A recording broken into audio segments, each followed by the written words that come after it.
Question: what is Good Friday or Holy Friday? In this video, I'll answer that question. Then afterwards, I'll point you some helpful resources, so stick around to the end.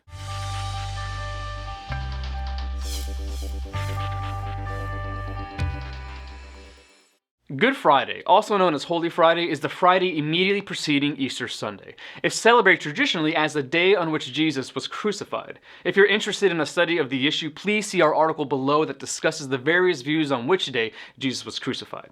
Assuming that Jesus was crucified and died on a Friday, should Christians remember Jesus' death by celebrating Good Friday?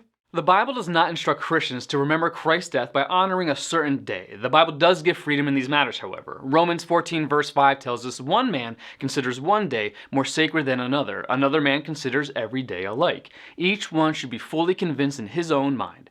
Rather than remembering Christ's death on a certain day once a year, the Bible instructs us to remember Christ's death by observing the Lord's Supper. 1 Corinthians 11 verses 24 through 26 declares, "Do this in remembrance of me. For whenever you eat this bread and drink this cup, you proclaim the Lord's death until he comes."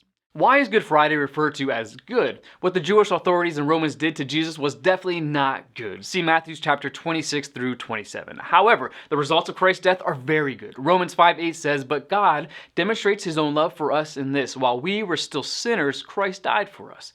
1 Peter 3:18 tells us, "For Christ died for sins once for all, the righteous for the unrighteous, to bring you to God. He was put to death in the body, but made alive by the Spirit." Many Christian churches celebrate Good Friday with a subdued service, usually in the evenings, in which Christ's death is remembered with solemn hymns, prayers of thanksgiving, a message centered on Christ's suffering for our sake, and the observance of the Lord's Supper. Whether or not Christians choose to celebrate Good Friday, the events of that day should ever be on our minds, because the death of Christ on the cross, along with his bodily resurrection, is the paramount event of the Christian faith. Hungry for more? Subscribe so you don't miss the next video. Visit gotquestions.org for more great content. If you'd like to learn more about why Jesus' death on the cross was so good, then check out the detail sections below this video. There are several links to related articles, along with one to a book I highly recommend. If you'd like to learn more about Bible Munch, or if you're interested in bite-sized devotionals, subscribe to Bible Munch on YouTube. It's linked right here. Now remember, got questions? The Bible has answers and will help you find them.